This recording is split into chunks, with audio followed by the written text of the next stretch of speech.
అందరికీ నమస్తే అండి. పుష్ప వ్లాగ్స్కి స్వాగతం. ఈరోజు మన వీడియోలో పర్ఫెక్ట్గా mutton paya step by step ఎలా చేయాలో మన తెలంగాణ స్టైల్లో చూద్దామండి.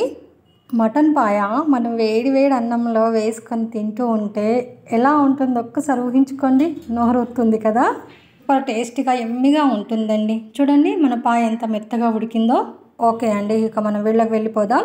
మేమైతే కాళ్ళు తలకాయను ఒకేసారి వండుతాం, సపరేట్గా వండుకోము.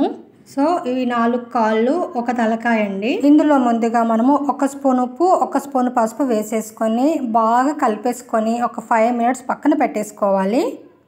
ఇలా కడుక్కోవడం వల్ల మనకు వాసన రాదండి, కౌసు వాసన ఉండదన్నమాట, స్మెల్ రాదు. 5 మినిట్స్ అయిన తర్వాత మనం ఒక 3-4 టైమ్స్ మంచినీళ్ళతో బాగా కడిగేసుకోవాలి నీట్గా.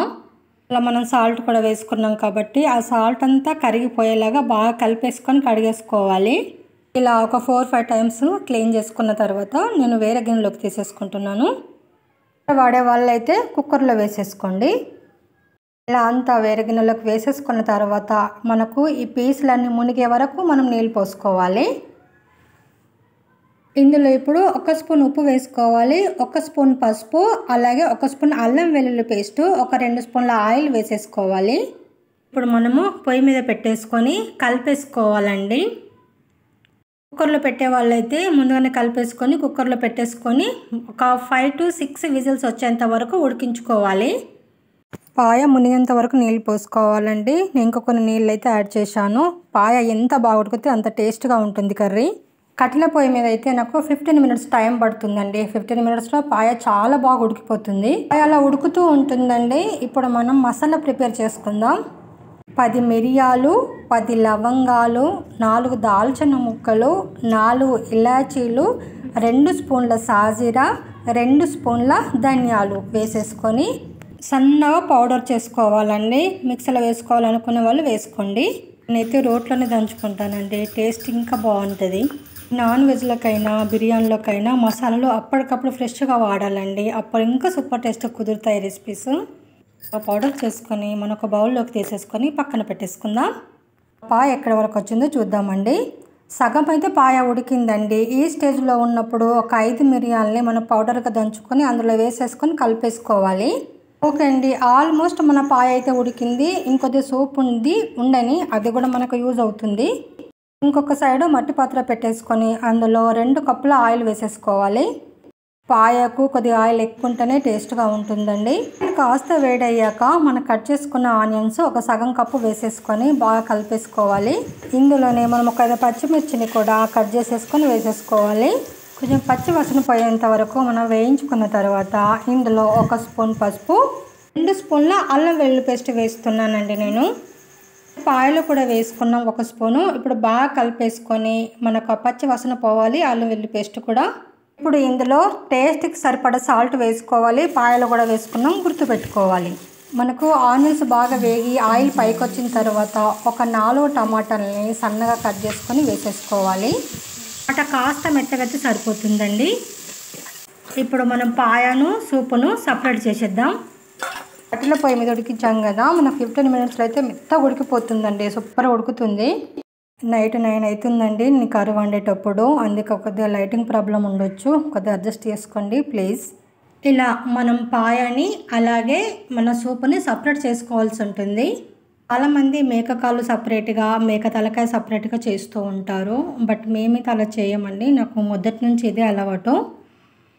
ఇంట్లో సీనియర్ సిటిజన్స్ ఉంటే ఈ సూప్ తాగించాలండి. ఇందులో ఉప్పు, కారం, అల్లం వెల్లుల్లి పేస్టు, అలాగే ఆయిల్ కూడా వేసుకున్నాం. స్పైసీ కోసం మిరియాల పొడి కూడా వేసుకున్నాం. చాలా హెల్తీ అంటారు, బలం అంటారు. ఓకే, ఈ సూప్ కూడా మనం వాడేసుకుందాం, పక్కన పెడుతున్నాను. ఇప్పుడు మన టమాటా అయితే మెత్తగా ఉడికిందండి. ఇప్పుడు ఇందులో మనము సపరేట్ చేసుకున్న మన మేక మాంసాన్ని అందులో వేసేసుకొని కలిపేసుకుందాం. అలా బాగా కలిపేసుకున్న తర్వాత ఇప్పుడు ఇందులో మనం కారం వేసుకోవాలండి. ఇది 1 కేజీ వరకు ఉంటుంది మనకు పాయ కాబట్టి నేను ఒక 2 స్పూన్ల కారం వేస్తున్నాను. స్పూన్ పెద్దగా ఉంది, మీరు టేస్ట్కి సరిపడా వేసుకోండి. మీరు ఎంత తినగలుగుతారో అంత వేసుకొని బాగా కలిపేసుకోవాలి. ఇప్పుడు ఇందులో మనము ముందుగా ప్రిపేర్ చేసి పెట్టుకున్న మసాలా పౌడర్ కూడా వేసేసుకుందాం. 4 స్పూన్ల ఎండు కొబ్బరి పొడి వేసుకోవాలండి. కేజీ మటన్ పాయ ఉంటుంది కాబట్టి నేను 4 టేబుల్ స్పూన్లు వేస్తున్నానండి. మరి ఎక్కువ కూడా వేయకూడదు, చూసుకొని వేసుకోవాలి. మూత పెట్టేసుకొని లో ఫ్లేమ్లో 5 మినిట్స్ ఉడికించుకోవాలండి. అంటే మనం వేసుకున్న మసాలాలన్నీ ఆయిల్లో ఫ్రై అవ్వాలన్నమాట. మట్టి పాత్రలో ఉడికిస్తున్నానండి. మట్టి పాత్ర చాలా స్ట్రాంగ్గా లావుగా ఉంటుంది, అందుకే ఒక హై ఫ్లేమ్లో పెట్టుకున్నా నో ప్రాబ్లం. ఇప్పుడు మనం ఉడికించుకున్న సూప్ ఉంది కదండి, ఇప్పుడు అది అందులో పోసేసుకొని కలిపేసుకోవాలి. చింతపులుసు పోసుకోవాలనుకున్నప్పుడు కర్రీ ఈ స్టేజ్లో ఉన్నప్పుడే పోసుకోవాలండి. చింతపులుసు పోయట్లేదండి, నేను టమాటాలు వేసుకున్నాను కాబట్టి. ఎక్కువ సూప్ కావాలనుకున్నప్పుడు ఎక్కువ చింతపులుసు కానీ నీళ్ళు కానీ పోసుకోవాలి. నాకు కొద్దిగా సూప్ ఉంటేనే ఇష్టం అండి, అందుకే నేను నీళ్ళు పోయట్లేదు. ఇప్పుడు మనం ఒక 5 మినిట్స్ లో ఫ్లేమ్లో పెట్టుకొని ఉడికించుకుంటే మన పాయ ఆల్మోస్ట్ రెడీ అయిపోయినట్టే. 5 మినిట్స్ తర్వాత మన పాయ అయితే రెడీ అయిపోయిందండి. ఇప్పుడు కొత్తిమీర వేసేసుకొని దింపేసుకోవడమే. వంటలన్నీ పక్కా విలేజ్ స్టైల్లో ఉంటాయి కదా, ఈ మటన్ పాయ కూడా అంతండి. మంచి స్పైసీగా ఉంటుంది, యమ్మీగా ఫుల్ టేస్ట్గా ఉంటుందండి. చూస్తేనే అర్థమైపోతుంది కదా. మీరు కూడా మటన్ పాయని ఇలా ఒక్కసారి చేసి చూడండి, మీకు చాలా బాగా నచ్చుతుందండి. మేక కాళ్ళ తలకాయ కూరను ఎంత సులువుగా ఎంత టేస్ట్గా వండుకున్నామో చూసాం కదండి. రీసెంట్గా ఒక వీడియో అప్లోడ్ చేశానండి, పాలలతో కాజు కత్లీ ఎలా చేయాలి అనేది. నేను డిస్క్రిప్షన్లో లింక్ ఇస్తాను, ఒకసారి చూడండి. చాలా సింపుల్గా ఈజీగా చేసేసుకోవచ్చండి, జస్ట్ 5 మినిట్స్లో అయిపోతుంది రెసిపీ. అండి ఈరోజు మన వీడియో అయితే మీకు నచ్చిందా? నచ్చితే లైక్ చేయండి, షేర్ చేయండి, మన ఛానల్ సబ్స్క్రైబ్ చేసుకోండి ప్లీజ్ అండి, సపోర్ట్ చేయండి.